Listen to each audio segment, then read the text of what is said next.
Hello again. I'm still in Kasoli, enjoying a perfectly good weather. So I thought before I go back, I would love to read another of Mr. Ruskin Bond's gems. Today, I picked up another one of my favorites and it's called Monkey Trouble. Grandfather bought Tutu from a street entertainer for the sum of 10 rupees. The man had 3 monkeys. Tutu was the smallest but the most mischievous. She was tied up most of the time. The little monkey looked so miserable with a collar and chain that grandfather decided it would be much happier in our home.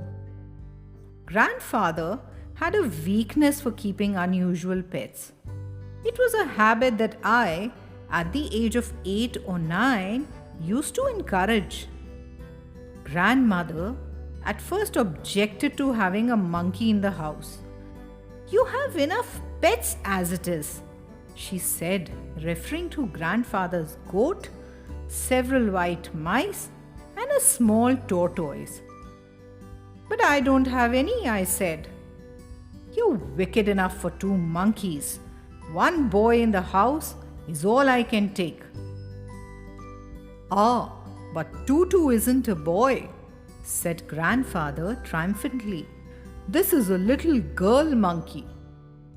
Grandmother gave in. She had always wanted a little girl in the house. She believed girls were less troublesome than boys. Tutu was to prove her wrong. She was a pretty little monkey.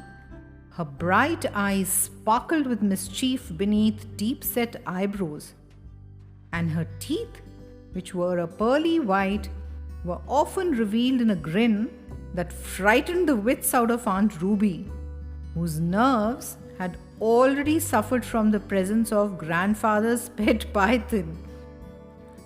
But this was my grandparents' house, and aunts and uncles had to put up with our pets.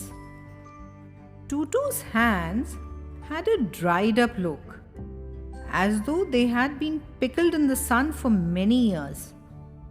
One of the first things I taught her was to shake hands, and this she insisted on doing with all who visited the house.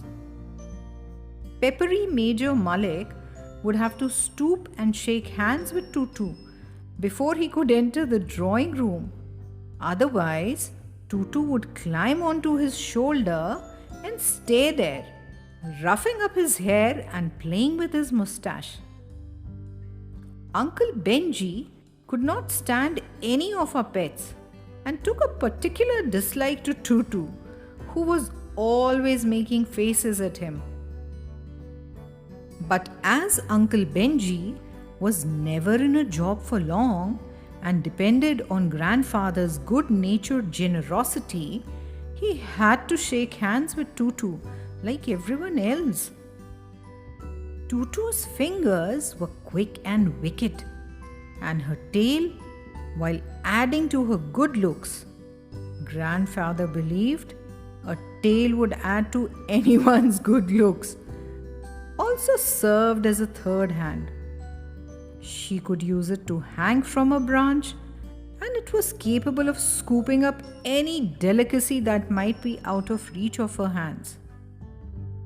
On one of Aunt Ruby's visits, loud shrieks from her bedroom brought us running to see what was wrong. It was only Tutu trying on Aunt Ruby's petticoats. They were much too large, of course, and when Aunt Ruby entered the room, all she saw was a faceless white blob jumping up and down on the bed. We disentangled Tutu and soothed Aunt Ruby. I gave Tutu a bunch of sweet peas to make her happy. Granny didn't like anyone plucking her sweet peas, so I took some from Major Malik's garden while he was having his afternoon siesta. then Uncle Benji complained that his hairbrush was missing. We found Tutu sunning herself on the back veranda using the hairbrush to scratch her armpits. I took it from her and handed it back to Uncle Benji with an apology, but he flung the brush away with an oath. Such a fuss about nothing, I said. Tutu doesn't have fleas.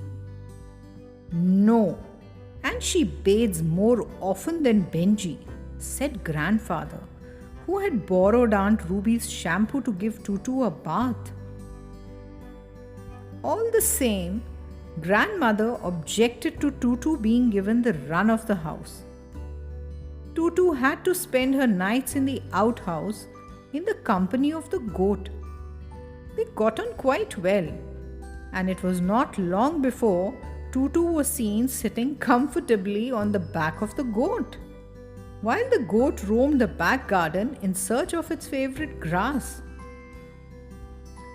The day grandfather had to visit Meerut to collect his railway pension, he decided to take Tutu and me along to keep us both out of mischief, he said. To prevent Tutu from wandering about on the train, causing inconvenience to passengers, she was provided with a large black travelling bag. This, with some straw at the bottom, became her compartment. Grandfather and I paid for our seats, and we took Tutu along as hand baggage.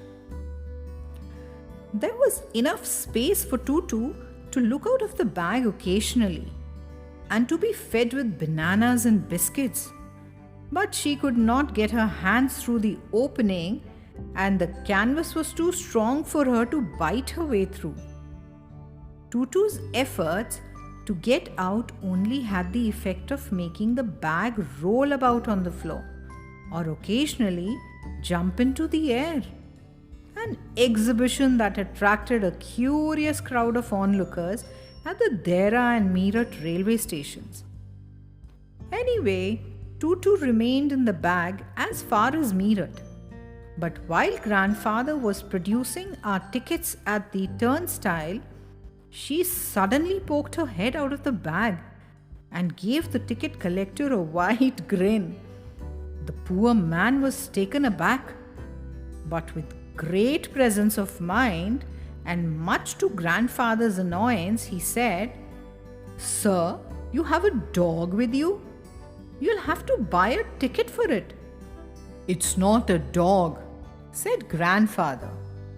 "This is a baby monkey of the species Macos mischievous, closely related to the human species Homus horribilis. And there is no charge for babies." "It's as big as a cat," said the ticket collector. "Cats and dogs have to be paid for." "But I tell you, it's only a baby," protested grandfather. "Have you a birth certificate to prove that?" demanded the ticket collector. "Next you'll be asking to see her mother," snapped grandfather. In vain did he take Tutu out of the bag. In vain did he try to prove that a young monkey did not qualify as a dog or a cat or even as a quadruped. Tutu was classified as a dog by the ticket collector, and 5 rupees were handed over as her fare. Then grandfather, just to get his own back, took from his pocket the small tortoise that he sometimes carried about and said, "And what must I pay for this, since you charge for all creatures great and small?" The ticket collector looked closely at the tortoise, prodded it with his forefinger, gave grandfather a triumphant look and said, "No charge, sir. It is not a dog." Winters in North India can be very cold. A great treat for Tutu on winter evenings was the large bowl of hot water given to her by grandfather for a bath. Tutu would cunningly test the temperature with her hand, then gradually step into the bath. First one foot, then the other, as she had seen me doing, until she was in the water up to her neck. Once comfortable, she would take the soap in her hands or feet and rub herself all over. When the water became cold, she would get out and run as quickly as she could to the kitchen fire in order to dry herself. If anyone laughed at her during this performance, Tutu's feelings would be hurt and she would refuse to go on with the bath. One day, Tutu almost succeeded in boiling herself alive. Grandmother had left a large kettle on the fire for tea, and Tutu, all by herself and with nothing better to do, decided to remove the lid. Finding the water just warm enough for a bath, she got in, with her head sticking out from the open kettle. This was fine for a while, until the water began to get heated. Tutu raised herself a little, but finding it cold outside, she sat down again. She continued hopping up and down for some time until grandmother returned and hauled her half-boiled out of the kettle. "What's for tea today?" asked Uncle Benji gleefully. "Boiled eggs and a half-boiled monkey?" But Tutu was none the worse for the adventure and continued to bathe more regularly than Uncle Benji. Aunt Ruby was a frequent taker of baths. This met with Tutu's approval so much so that one day, when Aunt Ruby had finished shampooing her hair, she looked up through a lather of bubbles and soap suds to see Tutu sitting opposite her in the bath, following her example. One day, Aunt Ruby took us all by surprise. She announced that she had become engaged. We had always thought Aunt Ruby would never marry. She had often said so herself. But it appeared that the right man had now come along, in the person of Rocky Fernandez, a school teacher from Goa. Rocky was a tall, firm-jawed, good-natured man, a couple of years younger than Aunt Ruby. He had a fine baritone voice and sang in the manner of the great Nelson Eddy. As grandmother liked baritone singers, Rocky was soon in her good books. "But what on earth does he see in her?" Uncle Benji wanted to know. "More than any girl has seen in you," snapped grandmother. "Ruby's a fine girl, and they're both teachers. Maybe they can start a school of their own." Rocky visited the house quite often and brought me chocolates and cashew nuts, of which he seemed to have an unlimited supply. He also taught me several marching songs. Naturally, I approved of Rocky.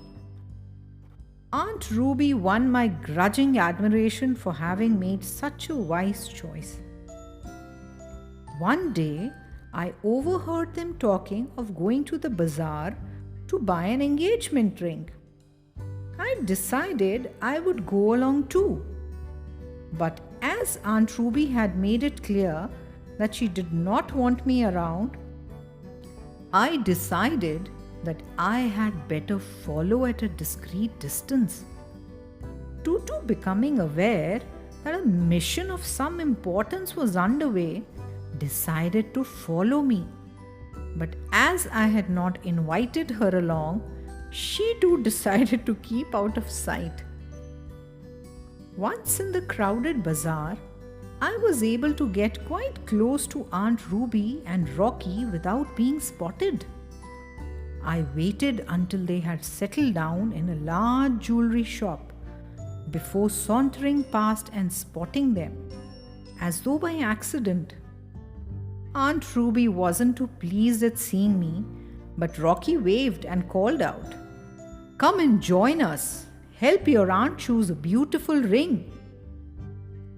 The whole thing seemed to be a waste of good money, but I did not say so. Aunt Ruby was giving me one of her more unloving looks. "Look, these are pretty," I said, pointing to some cheap bright agates set in white metal. But Aunt Ruby wasn't looking. She was immersed in a case of diamonds. "Why not a ruby for Aunt Ruby?" I suggested, trying to please her. "That's her lucky stone," said Rocky. "Diamonds are the thing for engagements." And he started singing a song about a diamond being a girl's best friend. While the jeweler and Aunt Ruby were sifting through the diamond rings and Rocky was trying out another tune, Tutu had slipped into the shop without being noticed by anyone but me. A little squeal of delight was the first sign she gave of her presence. Everyone looked up to see her trying on a pretty necklace. "And what are those stones?" I asked. "They look like pearls," said Rocky. "They are pearls," said the shopkeeper, making a grab for them. "It's that dreadful monkey," cried Aunt Ruby. "I knew that boy would bring him here." The necklace was already adorning Tutu's neck. I thought she looked rather nice in pearls, but she gave us no time to admire the effect. Springing out of her reach, Tutu dodged around Rocky, slipped between my legs, and made for the crowded road. I ran after her, shouting to her to stop, but she wasn't listening. There were no branches to assist Tutu in her progress, but she used the heads and shoulders of people as springboards and so made rapid headway through the bazaar. The jeweler left his shop and ran after us. So did Rocky. So did several bystanders who had seen the incident, and others who had no idea what it was all about joined in the chase. As grandfather used to say, in a crowd, everyone plays follow the leader, even when they don't know who's leading. Not everyone knew that the leader was Tutu. Only the front runners could see her.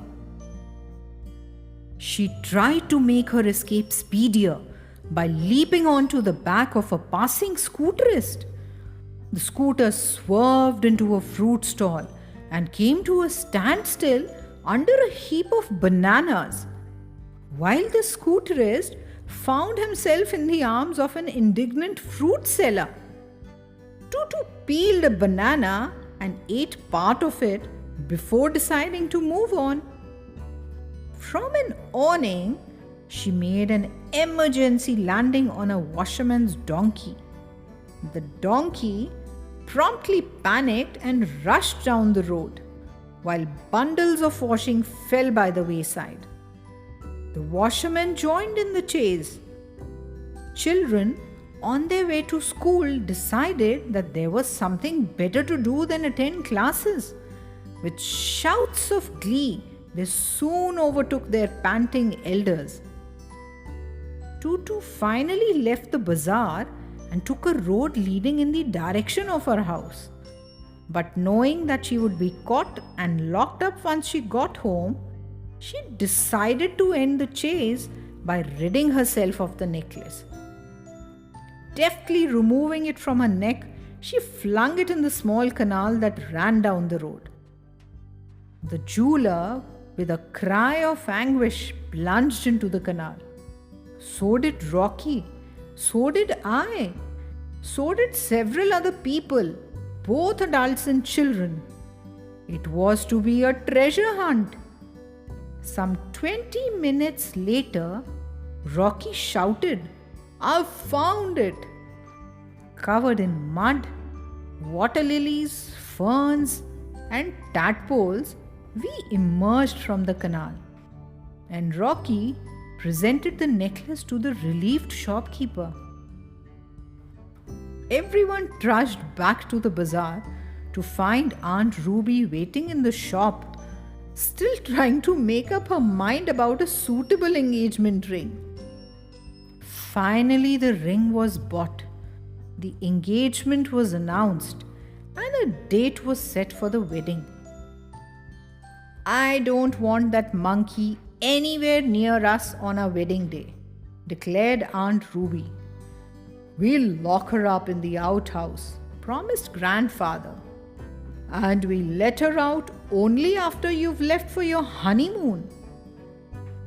A few days before the wedding, I found Tutu in the kitchen, helping Grandmother prepare the wedding cake. Tutu often helped with the cooking, and when Grandmother wasn't looking, added herbs, spices, and other interesting items to the pots, so that occasionally we found a chili in the custard, or an onion in the jelly, or a strawberry floating in the chicken soup. Sometimes these additions improved a dish. Sometimes they did not. Uncle Benji lost a tooth when he bit firmly into a sandwich which contained walnut shells.